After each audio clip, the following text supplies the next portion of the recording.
Dad remarried and left me with Grandma at 5. Now stepmom demands my inheritance, but Grandma says no, so I'm 25. I work full-time and currently live with my grandma. I've been with her for as long as I can remember. My mom passed away when I was really young, so it's just been me and my grandparents for most of my life. My dad? Well, he pretty much vanished after my mom died when I was 5, left me with my grandparents and just disappeared. No brothers or sisters, no one else to turn to, just my grandma and grandpa. I used to ask all the time, when's Dad coming back? My grandma would always smile, kind of sad-like, and tell me not to worry, but eventually, I got it. He wasn't coming back. So, yeah, it's been me and them ever since. My grandparents were in their 50s when they took me in, and they weren't rich or anything, but they were the best. They made sure I never felt like I was missing out on anything, you know? I mean, I wasn't spoiled, but they got me what I needed, and they worked hard to make sure I had a good life. Grandma, she was a tough one, always working odd jobs, whether it was at the local grocery store or cleaning houses. She never complained, always smiling, always taking care of me. I still remember how proud I felt when I started school. My grandma saved up enough to buy me this cute little backpack with cartoon characters on it. It was bright pink. I think I wore it out in like a month from carrying it around everywhere, even when I wasn't in school. I know it wasn't easy for them to get me nice stuff like that, but they always found a way. That's just how they were. As I got older, I started to realize how hard they were working to keep everything together. My grandpa, before he got sick, had a regular job at the post office. He was quiet, but you could tell he loved me, even though he wasn't the type to show it with words. I'd catch him sneaking candy into my lunchbox or letting me watch TV past bedtime when Grandma wasn't looking. He didn't talk much, but he showed he cared in little ways like that. By the time I was in high school, things were starting to get more complicated. My school was a big deal to me. I was always good with school stuff, you know? Studying, doing homework, all that. And I had this dream to go to a really good high school. Not just any public school, but one of the top ones. It felt like the only way out of the situation we were in. Like, I needed to do something with my life to make everything worth it. I remember this conversation I had with my grandma when I was in middle school. We were sitting at the table eating dinner, and she just kind of casually says, "You know, Jenny, don't stress too much about going to a public high school. Choose the one you like." I didn't really get it at the time, but now looking back, I know she was worried about the money. Private schools were expensive, and even though they never let on, I knew they were struggling. So I said, "But what about you and Grandpa? Isn't it going to be tough if I go to a private school?" She just smiled and shook her head. "We'll manage," she said. "We've got some savings." That's how she always was, trying to make everything seem okay, even when it wasn't. I wasn't dumb, though. I knew they were doing everything for me, so I made a promise to myself that I was going to work hard and get into the best public high school I could. I wasn't going to let them spend more money they didn't have. I studied like crazy, like I'm talking late nights, early mornings, flashcards everywhere, and when the entrance exam came, I nailed it. Got accepted into one of the best public high schools around. I'll never forget the look on my grandparents' faces when I told them. My grandpa, who barely ever said a word, got up from his chair, came over to me, and gave me this big, tight hug. I swear it was the first time I'd ever seen him cry. They were so proud of me. I think that was the first time I really felt like I was doing something right, you know? Like I was paying them back for everything they had done for me. Grandpa even booked a table at this nice restaurant in town to celebrate. We didn't do things like that often, so it was a big deal. I felt like the luckiest girl in the world that day. But high school wasn't all sunshine and rainbows. A couple of years in, things started to change.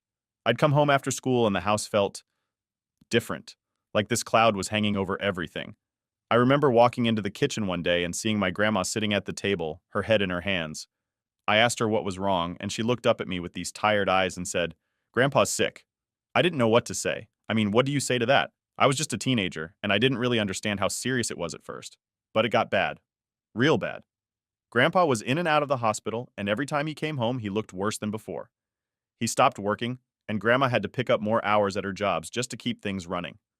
I felt so helpless. I couldn't do anything to fix it, you know? I tried to keep up with school, but it was hard to focus when all I could think about was what was happening at home. I'd stay up late studying, but I'd also be worrying about whether Grandpa would be okay. And Grandma, she was always so strong, but I could see the cracks. She was exhausted. There were days when she'd come home from work, sit down on the couch, and just stare at the wall for what felt like forever before she'd get up to make dinner. I started helping out more, doing whatever I could. Cooking, cleaning, whatever needed to be done. I didn't want her to worry about me on top of everything else. She'd always tell me, "Don't worry, Jenny. Focus on your school, you've got a bright future ahead. But how could I focus on school when it felt like everything around me was falling apart? Grandpa's condition kept getting worse. It was like this slow, painful decline. One day he'd be okay, and the next, he'd be back in the hospital. I hated it. Hated seeing him like that. Hated seeing Grandma so worn out. And I hated that I couldn't do anything to make it better. That's when things really started to hit me. Life wasn't going to be easy. It wasn't going to be fair. And it definitely wasn't going to be what I expected. Things got worse after Grandpa's diagnosis. It wasn't something I could ignore anymore. And honestly, I didn't want to. Every time I walked into the house, it felt heavier, like this weight I couldn't shake off. Grandpa wasn't just sick, he was getting worse, fast. And I didn't know how to deal with it. I was a teenager, and I'd never seen someone I loved just fade like that. Grandma tried to keep it together, but I could see the cracks. She didn't complain, but she didn't have to. You could just tell. There were days she'd come home from work, her shoulders all slumped like the weight of the world was on her. She'd smile at me, ask about school, make dinner like she always did, but it wasn't the same. We both knew it. Grandpa was in and out of the hospital so much I couldn't even keep track of the appointments anymore. Some days he'd be there for a week, other times just a few days. But each time he came back, he looked worse. It was like watching someone slowly disappear. He used to be this strong, quiet man, and now he was weak, tired, and couldn't even get out of bed half the time. It was tough to see. I wanted to help, but what could I do? I was just a kid. Grandma was the one holding everything together, or at least trying to. She started taking on even more part-time jobs. It wasn't just about paying bills anymore. There were the hospital costs, medication, everything. And even though Grandpa had insurance, it didn't cover everything. I didn't really understand the financial part of it back then, but I knew we were struggling. I could hear her late at night talking on the phone with the hospital, trying to figure out payment plans, arguing with them sometimes. I tried to step up, to help out more around the house.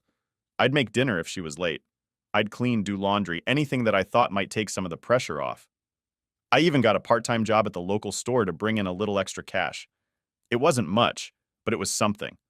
But no matter what I did, it didn't feel like enough. And honestly, it wasn't. How could it be? The worst part was seeing Grandpa like that. I'd come home from school and go straight to his room to check on him. Some days he'd be asleep, other days he'd be sitting up trying to act like everything was fine. He'd tell me stories, or try to crack a joke, but even that was fading. There was this one day, I'll never forget it. I walked into his room, and he looked up at me with this weak smile and said, "Jenny, I'm sorry." I didn't know what to say. Sorry for what? For being sick? For not being able to be the grandpa I remembered? I just sat there with him, holding his hand, not knowing what to say. Because what do you say to that? Nothing I could say would fix it. As time went on, things just kept getting harder. Grandpa had retired by then, and it was all on Grandma to keep us afloat. I could see how tired she was, but she never let on. She'd say, "Don't worry, Jenny, I'm fine." But she wasn't. She was running herself into the ground, and I knew it.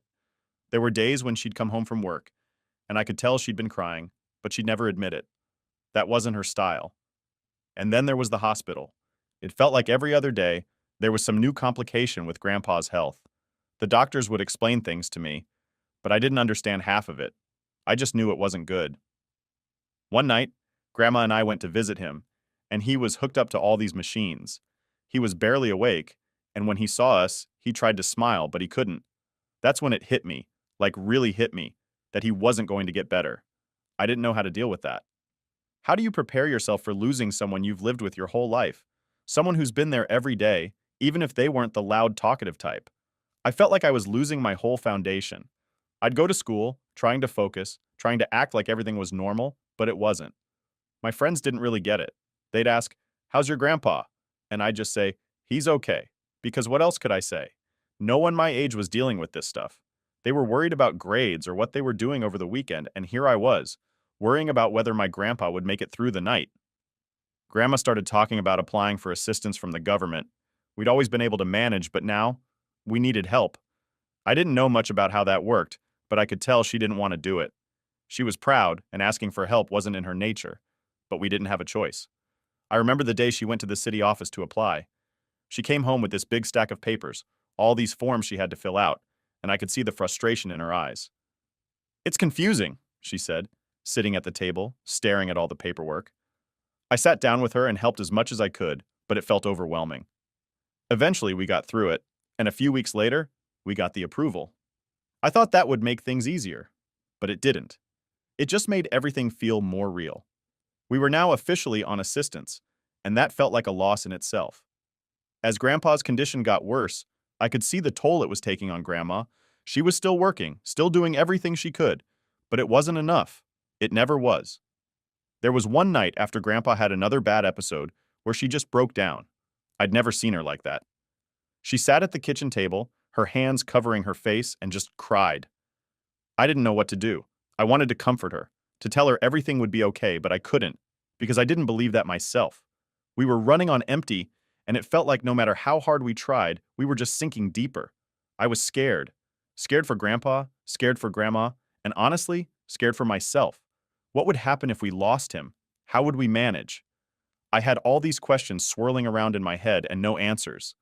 Then one day, after Grandpa had been in the hospital for a few days, we got the call. I don't remember who answered it, but I remember the silence that followed. The kind of silence where you just know something bad has happened. Grandpa had passed away. I didn't cry at first. I just stood there, numb, like my brain couldn't process it. He was gone. Just like that. And everything we'd been holding on to, all the hope that maybe he'd get better, it was gone too. That night, Grandma sat with me on the couch.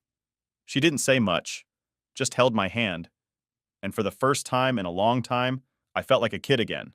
A scared, lost kid who didn't know what the future held. After Grandpa passed, everything felt strange. The house was too quiet, too empty. He had been sick for a while, but somehow we always hoped he'd come home again. When that didn't happen, I think both Grandma and I just felt kind of lost. It's not like we talked about it or anything, but the way we moved around the house, avoiding certain rooms, staying busy, it was obvious. I threw myself into work. I had graduated high school by then and had to put off college to help out at home. There was no way I was going to leave Grandma alone, especially not after everything she'd done for me. So, I found a full-time job at a local store. It wasn't glamorous, but it paid the bills, and that's what we needed at the time. Grandma, though, she was the one I worried about. She didn't complain, she never did, but I could see how tired she was. She was still working her part-time jobs, even after everything, and I knew she felt guilty. One day I came home from work and found her sitting at the kitchen table, staring at the stack of bills like they were about to jump up and bite her. I sat down across from her. "What's wrong?" I asked, even though I knew the answer. She just sighed and shook her head. "It's these bills, Jenny. We're managing, but barely. I'm just so tired." I didn't know what to say. I mean, I was tired too, but I wasn't going to say that. I had to step up. "Don't worry, Grandma. I'm working full-time now, remember? We'll get through this." She gave me a small smile, but it didn't reach her eyes. "You're too young to be worrying about bills. This isn't the life I wanted for you." That hit me hard. I could tell she felt guilty, like she'd somehow failed me, but I didn't see it that way. She and Grandpa had raised me, given me everything they could, and now it was my turn to help. I wasn't going to let her carry all that guilt. "Grandma, you did everything for me. I wouldn't be where I am without you and Grandpa. Don't think for a second this is your fault." She nodded, but I could tell she wasn't convinced. After that, I made it my mission to work harder, take on more shifts, do whatever I could to make sure she didn't have to worry so much. It wasn't easy, but it was what I had to do.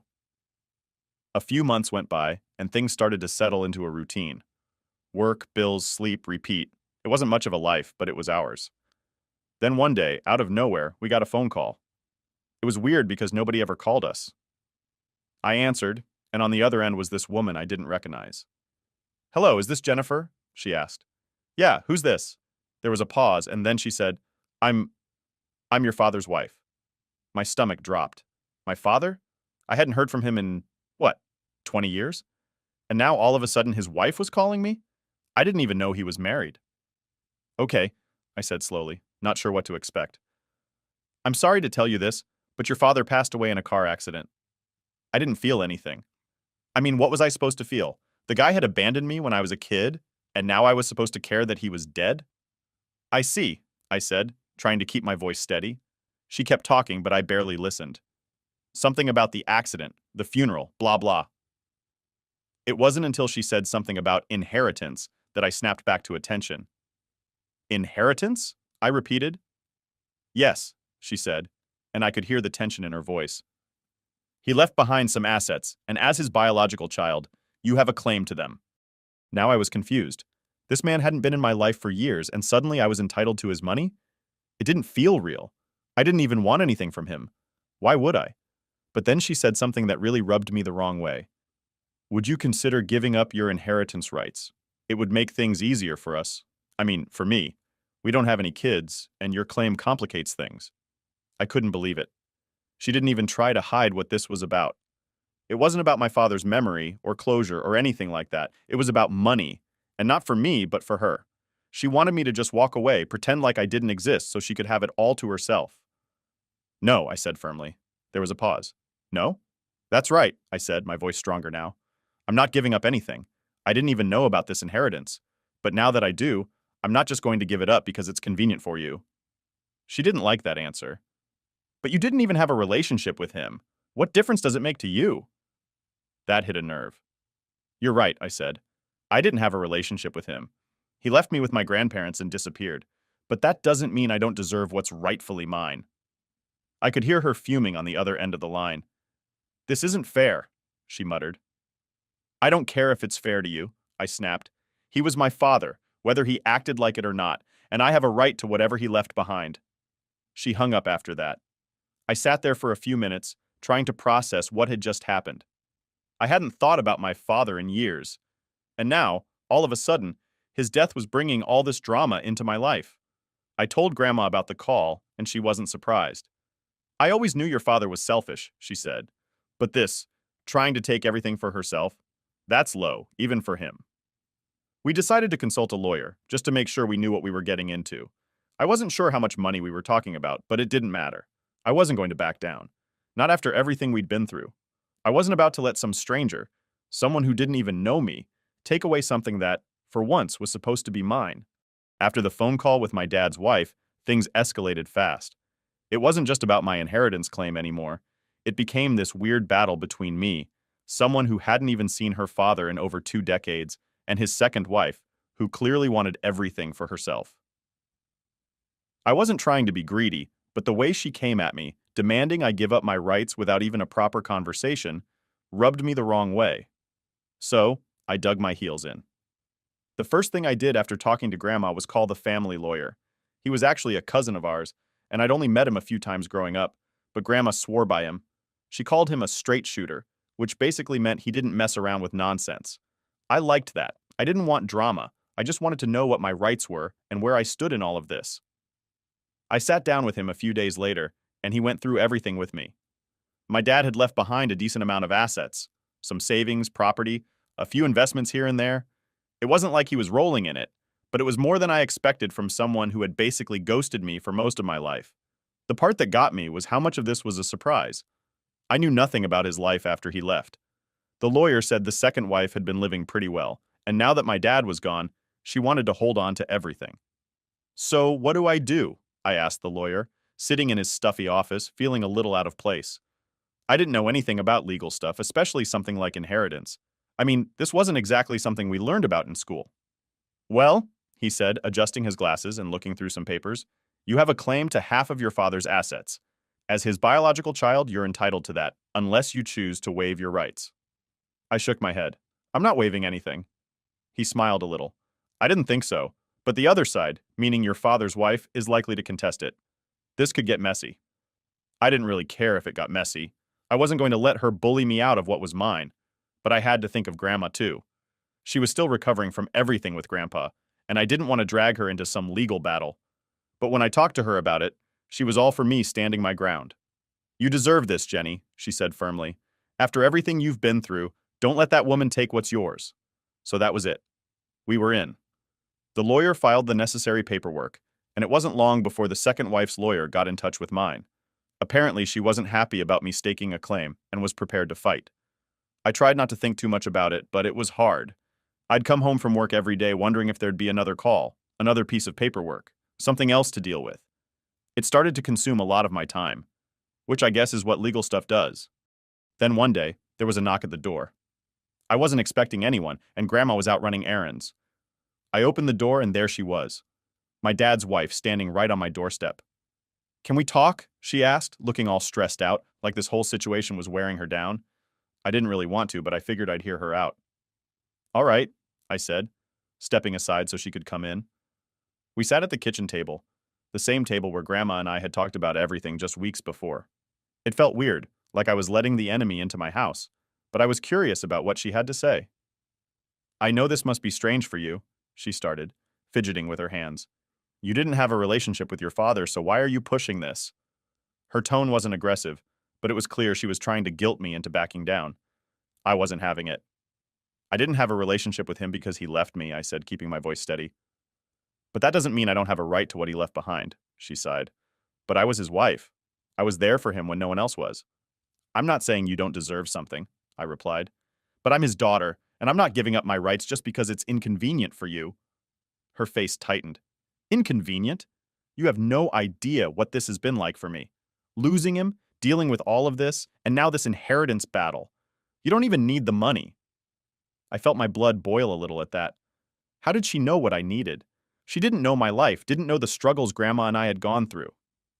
You don't know what I need, I said firmly. This isn't just about the money. It's about what's fair.